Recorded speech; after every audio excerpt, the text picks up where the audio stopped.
It wasn't so much that. I think, it was just we have such great creators on this team. I just found myself in the right position. I was just trying to make the right play and try and finish as best I could. So it's a compliment to the other guys on the team getting me the ball in great position. Marcus, Kyrie, all those guys just looking for me, and I appreciate it.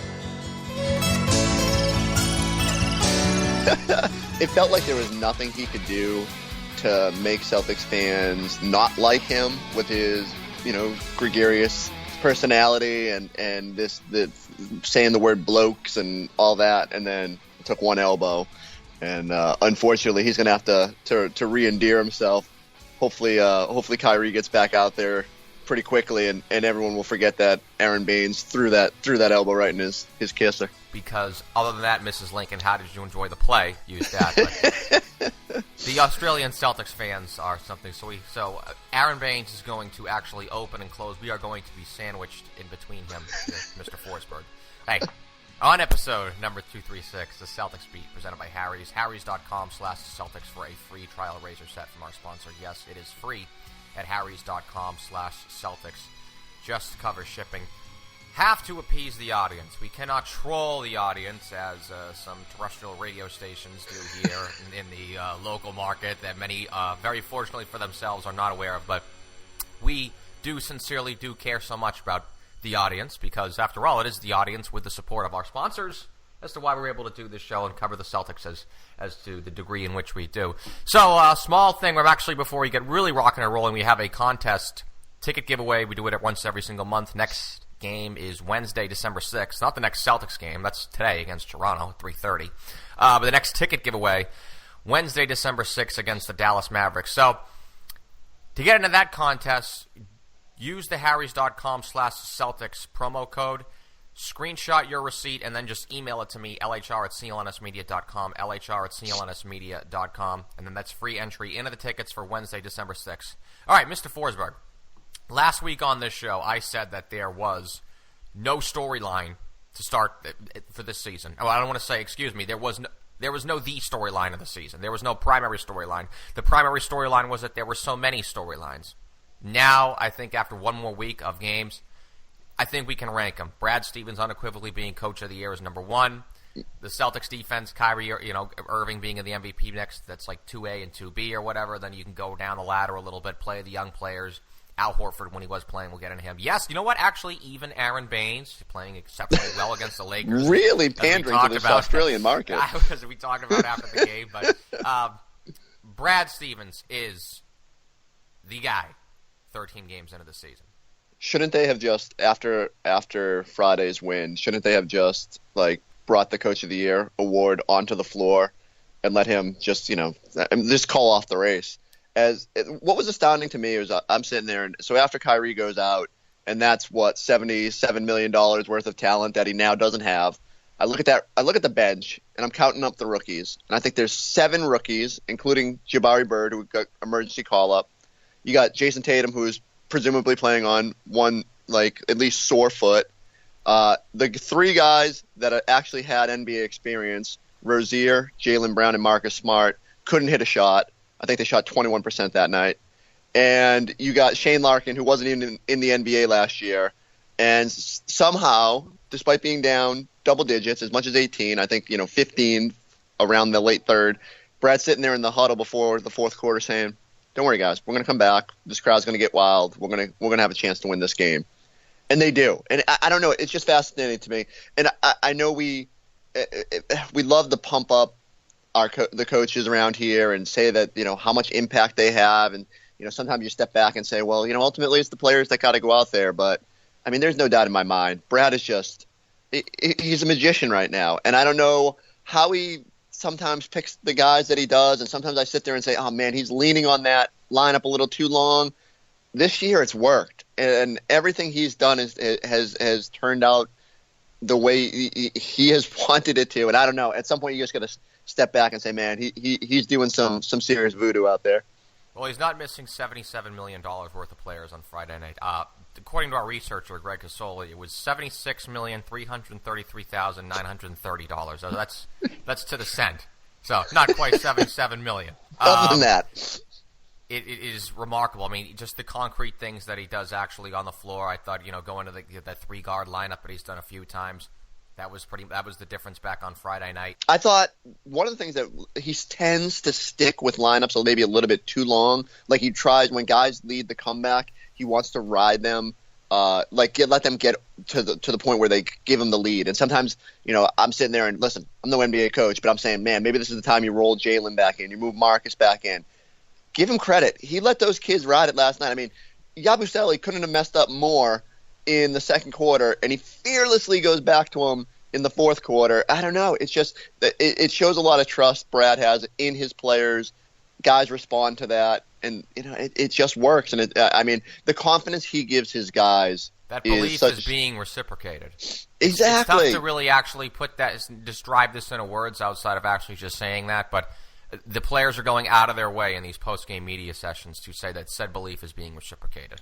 And that has to happen, right? Like, it would have been very easy for Brad to sit there and rip Yabu and say, like, listen, you got to be ready when you're called on. You got to know that in a situation you can't foul under 2 minutes. Like, you can't not foul when that's the only thing we send you in there to do. And, instead he has a little heart-to-heart with them, goes back to him, shows that belief. I mean, that goes a long way with players. And I don't think we know and understand that maybe enough that it's little things like that it can help you win over your players. And I think guys see that and they respond to that. And especially on a team where you got both so many young guys and so many new faces, I just think that goes a long way. For Brad Stevens to have won the trust of his guys this quickly, and it goes back really to the Hayward injury, right? Because Hayward goes down, everyone in that locker room is thinking the same thing. Was that a good thing? No, of course not. But it was the moment where that first real adversity hits, and everyone could have checked out at that point, especially Kyrie. And but Brad in brings turn, did it have a galvanizing effect on the team? Of course. Like they wouldn't have won. That's what I said. Now looking back on it, both me and you believed that chemistry was going to be could have potentially been an issue for the team coming into the season. I actually compared the Gordon Hayward injury to Pearl Harbor last week. I thought it had a galvanizing effect on the team the same way a national tragedy can have a galvanizing effect on a citizenry and make everyone sort of forget their differences and unite them behind a common cause. I really now firmly believe that thesis. Yeah, no. I already won you over there with a few words. Thank you very much. Well, no, I'm saying I understand your point that it galvanized them. Of course, even if Gordon Hayward doesn't get injured, one, they probably win that Cleveland game. They probably don't kick away the lead at home against Milwaukee the next night. But I agree. They probably don't win 11 games, and they probably have to find a different situation to bring them together. This certainly melded them quicker than anyone could have imagined and sort of gave them something united to rally around. That being said, if you can't tell me that unless Gordon finds a way back on the court in April or May or whenever, that was a good thing. But I do think they found a positive out of it, and it just as easily could have gone the other way, and this thing could have got real dicey really quickly.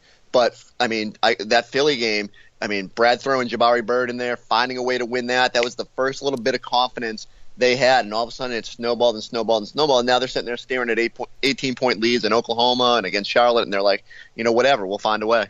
It's amazing how every single player on this team actually has their own definitive highlight game of the season, just with a baker's dozen of a sample size on it. We actually opened, and we're going to close the show with Aaron Baines' commentary just to make our Australian fans, Mr. Ricketts, very happy, but he played exceptionally well. Everyone has their game. Baines against the Lakers.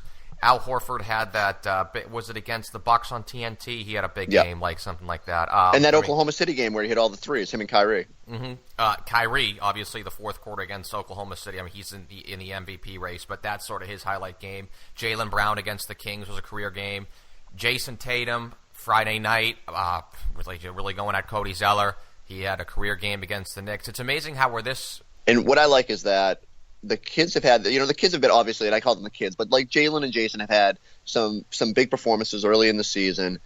But the nights that no one else steps up, the nights that everyone else is just, not having it, it's been good to see Kyrie and Al be the ones who step up and lead the team because, we kind of figured that was how it was going to go, right? Like this team is going to go as far as those two guys can take them. But, like you said, it's been really encouraging to get contributions across the board. Marcus Morris in that Oklahoma City game, so the guy's on trial. He comes into camp. He's not in any good shape. His knee's hurting. He takes 2 weeks to try and get himself ready. Brad's like, all right, he's on a minute restriction. We're not going to start him. Throws him out there to start the second half. Like, does everything right. Hits a couple big crazy shots. Like, again, that to me, not only is that on the player for stepping up in a big situation, but again, it goes back to Brad. Like, I think there's a belief. The belief system is there. It's impossible for us. Even as close as you are as a beat reporter and has been on the beat as long as you are, and let alone someone like me who's completely on the outside. I mean, it is clear as day that the belief system is here. That it is still very hard to actually put into words without just simply stating it as pretty much what it is. And now, at some point, they are going to hit some adversity, and I'll be curious to see how they respond to that. There's going to be some sort of losing streak, especially if, heaven forbid, Kyrie or Al miss a lot of time here, even though it doesn't look like that's going to be the case. It'll just be interesting to me to see, how when the win streak goes away and when things do get a little bit tough, when Golden State comes to town, and if that game's not competitive, like, how does this team respond? And, the early indications are they're a very resilient bunch that, just the kind of group that Brad wants, that they don't, sort of pack it in when things get tough. And that's a really good sign for a young team, and that's only going to get stronger as the year goes on. Episode number 236 of Celtics Beat with Chris Forsberg is brought to you by Harry's. Harry's is all about a great shave at a fair price. Over 3 million guys have switched to Harry's, and as one of those 3 million, I confess to never having a more comforting and close shave. Their blades are of the highest quality I've ever seen, and most importantly, you're saving big bucks. Jeff and Andy, two ordinary guys who are fed up with buying overpriced razors, started Harry's to fix shaving. They bought their own German factory with over 100 years of blade-making experience to ensure the highest quality. All products are backed by a 100% quality guarantee. Harry's offers their blades at half the price of the leading 5-blade razor selling directly to you over the internet. You have to give Harry's a try if you haven't already. If you haven't, it is completely risk-free. Claim your free trial offer from Harry's today, $13 value for free when you sign up. Just cover shipping. Your free trial set includes a weighted ergonomic razor handle, 5 precision-engineered blades with a lubricating strip and trimmer blade, rich lathering shave gel, a travel blade cover. To get your free trial set, go to harrys.com/Celtics right now. That's harrys.com/Celtics. I was going to utilize this show to recap predictions that we threw together in September because, remember, there wasn't much thinking that was allowed to do that over what the summer, as busy as it was. I didn't think you did the summer forecast this year. Is that correct? That's right. We just didn't have time. No. They made 50 moves, and it was right. like, okay, exactly. So, but we haven't really gotten to the first real checkpoint of the season, which I like to say is Thanksgiving. But nonetheless, one of the primary predictions that me and you both made was, they're probably going to get off to a slow start. Nailed it. Yeah.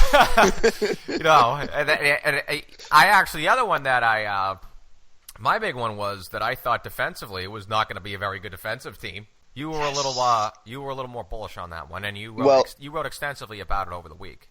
Well, and here's the thing, I was bullish on it, but without reason. Yeah. Because my whole thing was, we thought last year they were going to be super great and the number one defense, and they had all the parts to be an elite defense, and they weren't. They were, this week last year they were 30th in the NBA. And now we fast forward to this year, everyone says, well, Kyrie, you lost Jay Crowder, Avery Bradley. There's no way this defense is going to be as good. You blink your eyes and look, they're the number one defense in the league and on pace to be like the best defense in the past 13 years since the Spurs in the early 2000s. Like, especially in the modern NBA, what they're doing is ridiculous. It's not just like they're elite guys, too. They don't have Al last night. They don't have really any veteran guys, and they hold the Hornets, and albeit the Hornets, to 3 points over the first 9 minutes. I got to interrupt you, though, but let's not underestimate what Al has done defensively. You did a great job pointing out in your piece. The comparison that I can make is pretty much when Kevin Garnett went out of the lineup in 2009. The culture was there. Listen, Al has been, in my opinion, his concrete skills are getting to be a little bit limited. I think his post defense is very average. You still see him give up some plays in the blocks and slapping his hands. Although I was surprised to see that opponents are shooting just like 34%. I think you had this number, Chris, 34.7% against Horford. But you still watch him. He's still not that elite rim protector, but he is a great middle linebacker. Exactly. And that communication, not just in the games but practices. So if he goes out for a little bit, you just don't see that transpire as much, though. And so defensively, it's like Garnett in 09. Sorry. Exactly. I think the way he's directing things, you can just see the comfort level for him this year. Is that last year he's kind of trying to find his place and he didn't want to step on toes because he was the new guy on a very set roster. This year it's like he had to step forward and be that vocal presence. And shout out to Australia again, but Baines has helped that as well. And so you got these two guys who aren't afraid to bark and tell these young guys where to be. And like you said, you can just see the difference this year. It's really good. I mean, Al might not be great one-on-one, like you said, and I do laugh because he does do that thing where he claps his hands after giving up a bucket. But the help he gives, so that when someone does get by Kyrie or one of the perimeter guys, it's amazing how he steps up to alter the shot. They've had probably I can't count how many instances where I'm like, all right, well that's going to be a tough shot, but last year it seemed like the opposing guard would muscle that shot in. This year everything's rolling off the rim and they're breaking out the other way. It's those little things, but Al's been spectacular. The one thing I will say, he's had a little more pop offensively, not to get too far off target here with the defense, but he's had a couple explosions at the rim and a couple loud dunks. That's a good sign. As his game morphs and as he wants to chuck more threes, it's good to see him not be afraid to put the ball on the ground and have one of those soaring Al slams. But again, with Al, it's all about the defense. I had no clue they were going to be this good. Credit to Kyrie. No one did. For and as obviously because people are fascinated with Kyrie, we sort of led that story with the idea of how in the world did Kyrie go from having this reputation of being a disinterested defender who gambled Motivated. too much. He's ticked off. I mean, let's exactly. say it for what it is. And it's as simple as that. Brad sits them down before the season and goes, hey, listen, our system's pretty simple. Be in the right spot. You got Al behind you. Make steals when they come your way. But it was as simple as that. He just had to buy into the philosophy, and credit to Kyrie, he's done that. He's really embraced the team notion. And I'll say that the biggest takeaway I've had from Kyrie over these first games is that there's no I. And now part of that he got that from LeBron, where LeBron unintentionally puts the focus on himself all the time, but he does try to pump up his younger guys, try to keep the focus on the team. And Kyrie does that as well. You ask him a question about him, and he spins it immediately to the team. And that younger guys, again, they see that, they hear that. That's important to them to know that Kyrie is appreciative of what they're doing. And I don't know, man. It blows my mind. I don't know how long they can sustain this level of play on the defensive end, but they've looked really, really good so far. I hope he plays today because in years past, the Raptors took advantage of Isaiah Thomas a lot with those small pick and rolls. The big knock on Kyrie Irving's defense really is the pick and roll defense being an issue. Yet there hasn't been a game that's been an issue, largely because the Celtics have only lost 2 games, and those were almost back in prehistoric times at this point. But overall, they lose Jay Crowder, they lose Avery Bradley. Yet I think it was you who brought this up. And I felt this way too, because I remember when they inserting Jaylen Brown in the starting lineup, even before the season. They're just longer, they're just more athletic, and they have incredible versatility. We're going to shout the Aussies again. Aaron Baines as a bruiser is something they didn't have. They have different types of defenders. They have length. They have bruiser defenders, not just down low with Baines, but even guys, Smart. Hello, Marcus Smart. There we go, naming defense. Do I even have to throw Semi Ojeleye out there only because that's a Mike Rotundi shout-out because in the preseason he played 1 game. He comes to me, Mike comes to me at the Old Sandwich golf outing the day I saw you and says, you got to watch out for Semi Ojeleye this year. I was like, hold on, Mike, it's 1 preseason game, dude. But he is giving a component that they don't have. And you're exactly right. And I think that's a big thing. It goes back to it, right? Be great in your role. Semi Ojeleye sits there and doesn't play a whole lot early in the season, and the 2 minutes that he does get called on, Brad's like, go guard LeBron, go guard Giannis, and then Giannis tries to drive on him and bounces off of him like he's a brick wall. Shemi has a discernible skill set that Brad Stevens can say, you know what, we need this right now, in you go. And then he started hitting shots, and now his minutes are expanding, and, because of attrition, he has to play too. But, I swear, with this roster especially, they targeted, what are the flaws of this team and how can we mitigate them? And their drafting filled a lot of needs in terms of Tatum was obviously they needed more size and length and scoring ability. Did we know that he was going to be this much better than Markelle Fultz, at least in the infancy? I don't think so, but he clearly fit better in what terms of what they needed even before all this roster overhaul started taking place. But yeah, I think the stat I loved was that they've grown a foot on the starting lineup. You go from IT, Crowder, and Avery, and to Jalen, Jason, and Kyrie. You're a foot bigger. That's a whole lot. That makes entry passes more difficult. That makes more tips and deflections. You're scrambling everywhere. Just having Jalen's size at the 2 makes it a lot more difficult for teams to take advantage of those switches and those mismatches like they did last season. And that takes nothing away. Avery is still a tenacious on-ball defender. I think, even as much as Crowder. Yeah, let's cut right to the chase here, Chris. I mean, we're obviously almost afraid to bring it up because it could be viewed as kicking someone while he's down. You should have appreciated him when he was here. He's no longer here anymore. But I'm sorry. No Isaiah Thomas is huge. That's why I really want to see Kyrie Irving play today against Toronto, because Toronto was notorious in years past, going small, pick and roll, getting DeRozan on Isaiah Thomas late in the game, and they just ate him up alive. But no Isaiah in the starting lineup is, I think, really making a huge impact for the defense, not just with the pick and rolls, but the big guys that they had last year, Horford, Kelly Olynyk when he was in. Kelly Olynyk's no longer here, but I mean, Horford can completely pay attention to their man around the rim. They can play middle linebacker. They don't have to have constantly one step always on Isaiah Thomas's guy. And not only that, the train of thought in a complete another direction. And I'm with you. Like, listen, I was the biggest IT apologist because I felt like he really did try on defense. But ultimately, it came down to that a 5'9" guy in a league of giants. Do or do not, there is no try. It's a mismatch. It's unfortunate. And, listen, Isaiah made up for it last season with the way he played offensively. They don't do any of the stuff they do without the way he played. This isn't hindsight. This is just, I didn't realize until we see how this team is comprised, maybe how much of a factor it was. And maybe it was more obvious to the coaching staff. And clearly it was more obvious to Danny Ainge to make that change. But, it's just different now, and it's translated. Now this is the defense we expected last year, and they're just better equipped to be an elite defense now.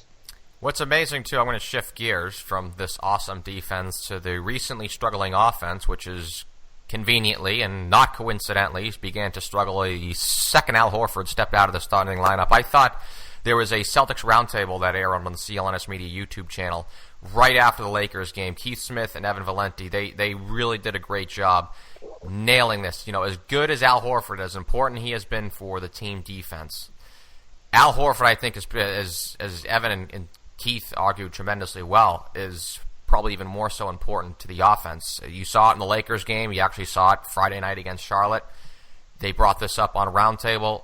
There's just too much thinking right now without Al Horford there. Al is the point man of the offense. The entire offense not only sort of flows through him with a big man moving the ball, but now it's just about guys identifying a mismatch. There's no floor spacing. It's taking a major hit. And as we know, Stevens' offense and Kyrie, we didn't see it Friday because he didn't play, but Kyrie being able to do what Kyrie can do is all predicated upon it. Exactly. And I didn't know how – I'm amazed at how good the Kyrie-Al pick and roll has been. Just like they work together like they've been doing this for years. I don't want to give the guy's name a shout out because I don't exactly love him to death, but I have heard a Stockton and Malone reference. How Boston. I'm just amazed, and it was Zach Lowe. He had a great column. You can shout him out. It was I didn't know how long that chemistry would take, and I thought that would take longer. But what was funny was I was talking to Al before the season, and just sort of like. Because in the preseason they didn't always look crisp, right? Especially when the big three was out there. It was like they were still kind of figuring things out. I didn't think they looked good at all. That's why I figured the slow start, and yeah, they did exactly.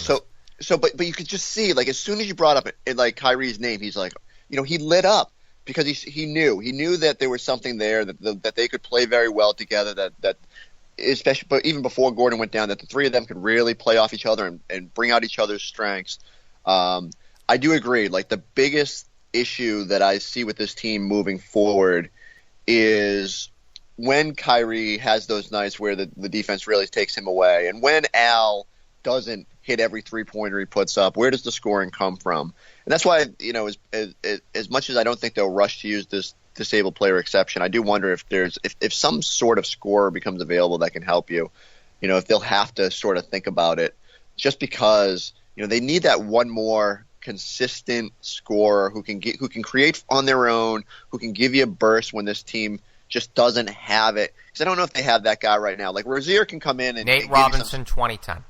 I mean, how ironic that we pick out the shortest guy in the league, but they do need somebody that just can come in and give you a little bit right now. And like Jason Tatum and Jaylen Brown, they're going to have nights where they just don't have it. They didn't have it the other night against the Hornets, but they came up with big shots late. You still need someone in that middle gap. It's not Marcus Smart. Shane Larkin's not going to give you 16 points consistently. That's a little bit of a trouble spot for them right now. It's not as big of a deal when they're healthy, but let's face it, Gordon Hayward's obviously not coming back. They've got to figure out a way to be a consistent offense. That Lakers game, they found a way feeding Baines, shout out Australia, to get those points. But how do you find that on a more consistent basis? I think that's maybe the biggest glaring need from the early season, in my view. And that is I think that's one of the most obtainable things that you can get on the open market, the trade market during the NBA season. I think it's like getting a left-handed reliever at the middle of the baseball season. It isn't like, say, in years past when the Celtics have gotten smashed on the boards and it's, oh my goodness, they're going to have to get someone to rebound. Those guys are not in surplus, and now all of a sudden, because a little bit of a renaissance Al there, there's so many superlatives that I actually can't even get to on this episode. Rebounding, something that we all completely wrote off as unreal death, Texas. But the bench, listen, could they? Yes, obviously they could use sort of that Nate Robinson 2010 type, just something who can come in and out of nowhere give you 20 points. Rozier just not consistent enough. Although he has been good. He's been very good, but. I think there are going to be a lot of questions going forward in the playoffs. As well as Jason Tatum has played, I hate to throw cold water on this. He's shooting 50%, something like that from three. That obviously cannot continue. And he's still, I think, 19 or 20? Yeah, there very well can be a rookie wall. They don't play the 80 games. They're playing heavy minutes right now. I could see a second half slip, but just based out of stamina and everything. It happens to every rookie, right? Mm-hmm. So let me throw this at you because, and I know it's the big. I don't think they'll do it, but it's always the name that we'll default to because. But Okafor, he's got a clear skill set to score. If Philly offered him for a second pick, I just haven't talked about it. I haven't thought about it, believe it or not. And I've gotten so many messages on Twitter like, what about Okafor? The problem is those messages have and I've been really bad at responding to people on Twitter, so that's not exactly a good shout out for me to say, hey, follow me on Twitter because I'll probably not respond to you. Only if you're good on my end, but I haven't. You only respond if they're Australian. Yeah, I have not thought too much about Okafor, believe it or not. So. But you're just in general, you just think whatever the best available score is by whenever it becomes a real issue, right? By February. I'll trust Danny Ainge at this point, who is you're talking about how just hand coach of the year to Brad Stevens. I think an even bigger lock is Danny Ainge as executive of the year. This when you look at this roster, we're talking about the versatility on the defensive end.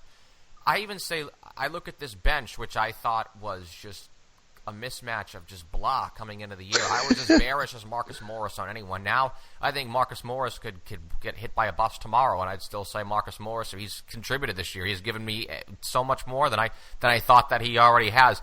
In a way, it actually reminds me of 2008. We came in, if you recall, as fans, we came into that season kind of they got this great starting five, or they have the great top, but the bench is really going to be an issue. And then by March, it was out of nowhere, it just developed into the deepest bench in the entire league. I actually feel like this is not going to be evolving into that, but that evolutionary process is there the way it was in 2008, where, it's just fun, not just deep, but is infinitely more versatile than we ever thought it'd be. Again, it goes back to it. They each have some sort of skill set that Brad can call on in a pinch. And he knows how to use it. How can you can look at Semi and go, okay, go defend this guy. He can look at Larkin and say, hey, we need some ball handling in that Phil Pressey sort of world. Just go give us a spark.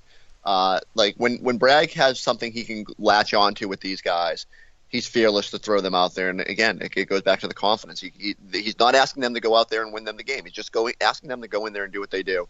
They still have to find the right blend, and I think that's going to always be an issue, especially as guys have to come up and play in the starting lineup and your depth is eroded. But I still don't think their bench is great. I think the guys have stepped up, and let's face it, again, 7 guys last night. Almost all of them were the rookies were all coming off the bench. So besides Tatum, so you got to give them credit. I think the bench will be better in 3 months, but they're still giving you something now, and that's been important on this whole streak. Cut to the chase. Give me a percentage of them winning the Eastern Conference. Let's say, I think they're going to, I mean, listen, the projection now is like 60-something wins. I was going to say like 65%. I mean, I would put it even higher just because things will normalize and the Cavs will surge. But like, you look around the East, I mean, do you sit there and really worry that like the Raptors or the Wizards are going to make this, are they going to push 55 wins or whatever? So even though the Celtics win total will come back to earth after this streak finally snaps. Well, I don't care about the win total. I'm already asking you about June.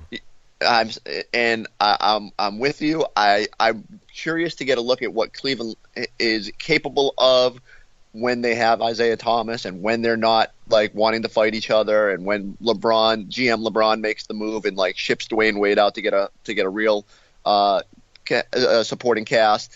But I'm not ready to say that the Celtics are definitively going to beat the Cavs. But I do think I think we can confidently say, like, if the Celtics made all these moves this summer with the idea of that series will be more competitive against the Cavs with this roster, and even though they don't have one of their stars, unless Gordon Hayward somehow, limps onto the court there in May and gives them a boost, but I do think they are better equipped. Part of that is the Cavs have come back to earth a little bit, and part of that is the Celtics just have better personnel, and when they play to their abilities are a better team. So I'll give you that. I think it's still a coin flip. I'm maybe closer to 50-50 on they can win the East. But, hey, that's a better chance than they had last year. So you went actually from, I think you're higher than 65%. Then after all that explaining you did, you went back to 55%, Chris. But that's Chris Forsberg for you in a nutshell. I'm actually signing you out on that. Let's go to Aaron Baines. We didn't live within our game and control the tempo, so when we were able to control it, though, we started looking good. But as has been the case for most of the year, our defense is what really kept us in this game. Episode number 236 of Celtics Beat was presented by our sponsor, Harry's Razors. Go to harrys.com/Celtics for a free trial set of Harry's products by just covering shipping. Music was provided by Chuck Dietz and Steph LeGrateau. For today's guest, ESPN's Chris Forsberg, graphic designer Scott Dillon, founder of the network Nick Gelso, this is Larry A. Trussell, the executive producer and host, signing off for Celtics Beat, powered by CLNS Media.